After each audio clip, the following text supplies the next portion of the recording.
In the introductory module for this paper, I introduced you to the kind of problems we would address in this new regression paper. In this module, I'm going to introduce you to the kinds of data sets which we will cover and for which we will develop some methodology and give you a brief motivation of why we would need to develop extra methodology for these kinds of data. In the regression modules which you have covered earlier, the methods have always been for continuous data. So because we have a continuous outcome, we have been able to assume normality, and based upon this normality, we have been able to develop inferential tools such as tests and confidence intervals. Now, strictly speaking, the properties of least squares estimators are valid even when we do not assume normality, but for the least squares methods and for the vector space concepts which we have used, nowhere have we assumed any restrictions due to the discrete nature of the outcomes.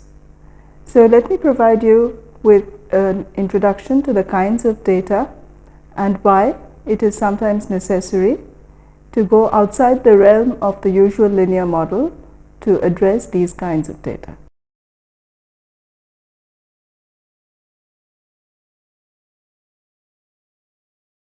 In regression 3, we will primarily develop methods for discrete data. So to repeat, the data which we have considered earlier is continuous. We have used the continuity of the outcome when we have assumed normality and developed inferential procedures under the assumption of normality. Now, as I said, strictly speaking, normality is not required, and the properties of the least squares estimators will hold in large samples even if the outcome is not normal. But generally, we have used least squares theory and estimation procedures where we have not placed any restrictions due to the nature of the outcome. Let me first provide you with an overview of discrete data. You have already had prior exposure to discrete data in the form of dummy variables. So when we have a categorical variable, a way to code it in a regression model is to introduce a dummy for each level of the category, and of course if we have an intercept in the regression model, then there will be one less dummy than there are categories. Now we have used such dummy variables as covariates in regression models. The most common regression models which have such covariates are the ANOVA model, where dummy variables are used to code the different levels of a factor, and ANCOVA models, which allow for the inclusion of dummy variables as well as the inclusion of certain continuous covariates. We see a piece of R code here, contra.treatment, and you will be familiar with this R code having seen it previously in ANOVA models to estimate treatment contrasts. So far, this has been your prior exposure to the concept of categorical and dummy variables. We are slightly going to change gears now to the case where the outcome is going to be discrete. We have two primary objectives in this paper. The first is to measure summary measures for discrete data. Now, if the outcome were continuous, you are familiar that R, for example, provides a 5-point summary of the data. So we can look at the mean, for example, the median, the mode, the standard deviation. We can look at the correlation when we try to see how much two variables are related. For many reasons, these are not natural measures to use when we have discrete data. So our first objective will be to try and get summary measures either for a single variable, for the bivariate case, and for the multivariate case. The second is to extend the concept of regression to a broader framework. I repeat that we have already used categorical variables in regression, but we have used them as independent variables or covariates. The inclusion of such variables has not posed any problems, and the linear model theory continues to hold regardless of whether the covariates are discrete or continuous. However, in this case, our outcome variable is going to be discrete, and as we shall see, In the subsequent modules, this poses many challenges to the techniques of regression, and it is necessary to develop a broader concept of regression which allows for discrete as well as continuous outcomes. So these are the two primary objectives which we will address in this paper. A very famous dataset from R, in fact the faraway library in R, is the O-rings data. Now you may be familiar with the Challenger disaster in 1986. The Challenger space shuttle exploded a few minutes into its launch and killed all members of the crew on board. This was a major disaster, and it led to a hiatus in NASA projects for many subsequent years. It turns out that a possible culprit could have been the O-rings. Now there are two boosters in the space shuttle, and in each booster there are 3 O-rings. It turns out that these O-rings had been tested at a temperature which was different from the temperature of the launch, and there had in fact been prior suspicion that the O-rings could fail at the time of launch and jeopardize the space shuttle. Now what I want you to notice from here is that our outcome is the probability of damage, or in the sample sense, the proportion of damaged O-rings. So the proportion of O-rings out of the 6 which are damaged. In this plot, which we shall revisit in subsequent modules, I have applied a linear model without going into any new methodological considerations. I have tried to model the probability of damage as a function of temperature and to see whether we could indeed have predicted the failure of the Challenger launch. Takeaway message from this slide is that the plot does not look too satisfactory, and one very alarming feature is that if we try and extend the temperature sufficiently backwards, we get an estimated probability which lies outside the range of 0 and 1. So I hope this provides you with some motivation for both the fact that we can have a discrete outcome for some data sets, in this case it is a proportion, and that if we apply the linear model in a blind fashion to this data set, the results will not be satisfactory. Here is another famous example from R. It is the baby food data set from the faraway library in R.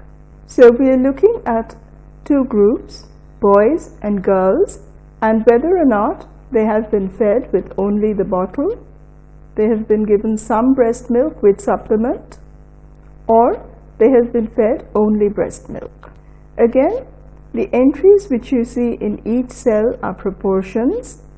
So this should provide you with a natural introduction to a case of categorical data. In this case, we have a 2 by 3 classification, that is, we have 2 variables, one of which has 2 categories and the third has 3 categories. In each cell, the entries are proportions as before.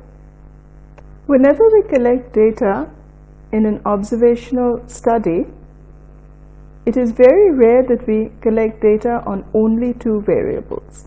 In any real-life phenomenon, there are always multiple variables which can affect the outcome, and in some subsequent module, we will briefly consider the idea of confounders and why it is necessary to control for them in our analysis. For now, confounders are a third variable which is independently associated both with x and with y.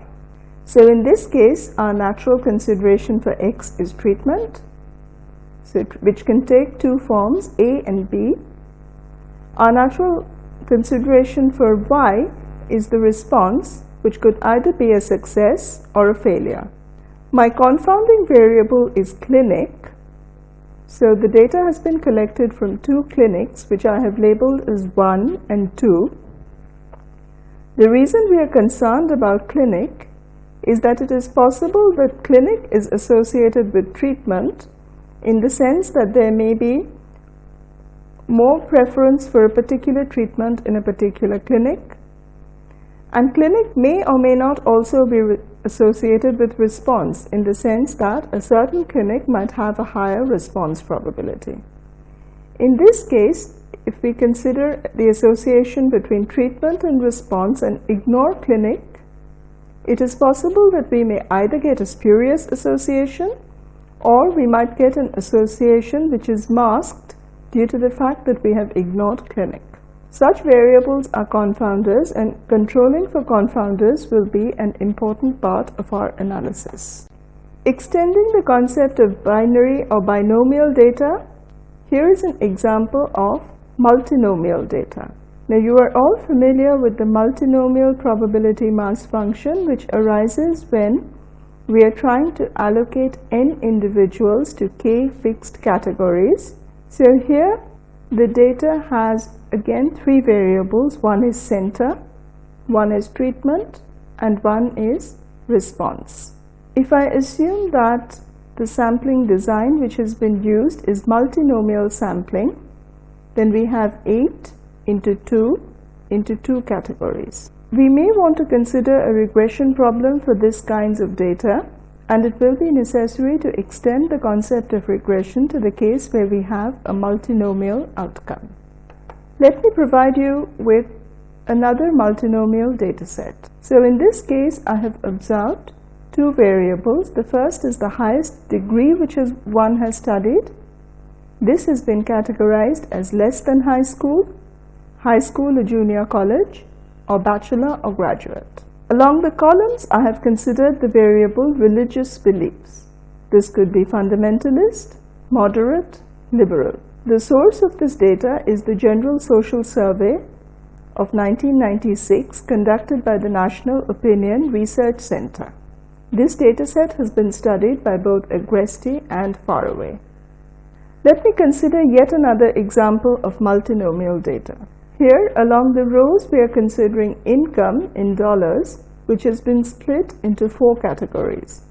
The first category considers those whose income is less than 15,000, the second between 15,000 to 25,000, the third between 25,000 to 40,000, and the fourth above 40,000. Along the columns, I am measuring job satisfaction, which I have categorized as very dissatisfied, a little dissatisfied, moderately satisfied, and very satisfied.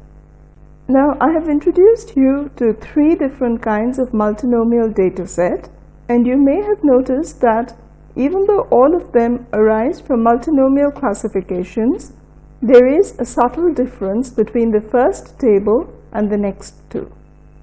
What is this difference? To explain this, I have to go into the concept of nominal versus ordinal.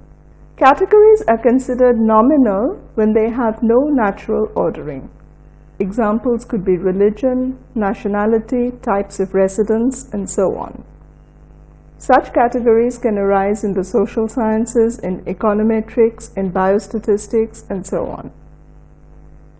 Ordinal variables are those variables whose categories have an ordering, and in fact, the ordering should be a natural one. So examples are preference, education, smoking. It should be obvious to you now then that the variables which we have considered in the first table is a nominal one. We have considered clinic, and there is no natural ordering of clinic. The numbers 1, 2, 3, etc. I have chosen are arbitrary ones, and I might as well have reordered or chosen a different set of numbers. The categories are thus nominal categories. However, when I look at education, or when I look at preference, or even when I discretize income into income classes, the categories are now considered ordinal variables. Why is this important? Well, firstly, there is a measurement hierarchy which says that interval variables rank higher than ordinal variables, and these in turn rank higher than nominal variables. Interval variables? Well, interval variables mean that it is not only possible to order the categories, but the actual labeling of the category has a meaning, and in fact the ratio of the two measurements is also meaningful. The measurement hierarchy says that it is possible to use methods for nominal data on ordinal data, but not vice versa. In general, it is possible to use methods for any lower category on the higher category, but not vice versa. Now, I have said that it is valid to use these methods. That does not mean that it is recommended to use these methods. It just says that it is not invalid to do so. We can always benefit if we use extra methods for ordinal data which take into account the ordering of the categories. The reason is that we can now answer additional questions. For example, we could quantify something like the average preference, and we could also look at trends in preference. So, for example, in which direction does political belief change with change in schooling? Does it increase with schooling or does it decrease with schooling? Because there is an ordering of these categories, it is possible to raise and answer these extra questions. Nominal versus ordinal. I have already mentioned the distinction between ordinal and interval or ratio variables. In case of ordinal variables, we are able to order the categories, but the categories by themselves have no absolute meaning. In case of interval or ratio variables, the actual measurements are meaningful, and so is the ratio between the measurements. Now note that the same underlying concept could be measured in alternative ways, as either an interval or ratio variable, or as a nominal one, or as an ordinal one. So for example, I could try and quantify education using the number of years of schooling, in which case I have used an interval or ratio variable. I could quantify it as private versus public, in which case I have used a nominal classification, or I could consider it as ordinal by categorizing it as primary, secondary, graduate, or postgraduate. The relevance of the definition depends on my problem and the question which I am hoping to answer. Changing gears, another type of variable which will constitute a major part of this paper are counts. Now we have seen counts in the context of the Poisson process and the Poisson distribution. So we know that when we have a rare outcome which is being measured over time, for example, mutual intervals are non-overlapping and so on, we have a process which is called the Poisson process. And we also know that when we are observing events which occur over time or over space, the natural PMF in many cases is the Poisson PMF, which is given on this slide. So some examples of Poisson variables which have been made famous by R. The first is the number of species of turtle. This occurs in the Gala dataset in R, and it refers to the number of species of turtle on an island in the Galapagos Islands.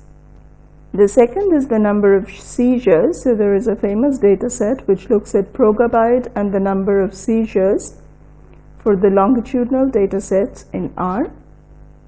A third could be the number of accidents, where we might be looking at the number of accidents of a particular type which occur daily in a specified region. This brings us to the concept that the natural metric to consider may not always be counts, but in some cases it might be rates. So we might wish to standardize the counts and look, for example, at the incidence rate of lung cancer, the mortality and morbidity rate, the fertility rate, the number of accidents per capita, the number of earthquakes per capita. So all this happens when we are comparing counts which arise in different geographical populations. So for example, mortality and morbidity of different countries, which would differ simply because the size of the countries are different and not due to the change in the intensity at which mortality and morbidity occurs. In this case, we want to nullify the effect of size, and we can do this by modeling the rate and not the actual count. There is also something called an overdispersed count. Now you know that for the Poisson distribution we assume that the mean is always equal to the variance. But it is not necessary that whenever we have a count, the mean and the variance will always be the same. So the question arises, what we could do in such a situation? The answer is that we can fit something which is somewhat close to a Poisson regression, but which allows for the fact that variance of y is equal to some parameter phi e of y. By default, phi is assumed to be 1 and we have the Poisson distribution, but it is not necessary that it will always be so, and in fact we can see from the outcome that the estimate of phi given here, which has been mentioned as dispersion parameter for the Poisson family, has been estimated as 31.749, which is considerably different from 1, and hence we have a situation of something which can be referred to as overdispersed counts.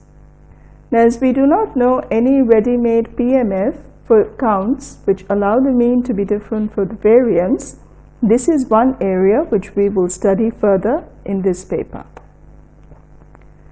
So finally, a quick mention of the generalized linear model. I have mentioned several discrete data sets in this paper, but in fact, the regression methods which we will develop in this paper will be valid not only for the discrete data sets, but for a wide class of family of distributions which has been written to on the first line on this slide, called the one-parameter exponential family, allowing for a scale parameter theta. We shall define something called a linear predictor, which we shall refer to as eta, which sums up the effects of the covariates, and we shall also define something called a link function, which in turn will relate the expectation of the distribution to these covariates. But more on this later, and we will have several dedicated modules for the generalized linear model. In the second introductory module, I have provided you with an exposure to the kinds of data sets which we have handled in this paper. We have seen binomial data. We have seen that this data can be of various types. It can be extended to general categorical data. Categorical data again is not unique. It can be of many types. So for example, for a 2 by 2, that is a 2 variable classification, we could have ordinal variables, we could have nominal variables. We have also seen that we may have counts, and even for counts, whereas we have always assumed that a Poisson distribution will hold in the past, there are certain cases where the Poisson distribution is not immediately applicable, as in the case of overdispersed counts. Finally, we have seen the motivation of a concept called the generalized linear model, and in subsequent modules we will see that this can be used as a tool to handle discrete data, and not only to handle discrete data but to handle a large family of distributions, of which the linear model will be a special case. However, the methods will also be applicable for all the discrete kinds of data sets which we have seen in this module.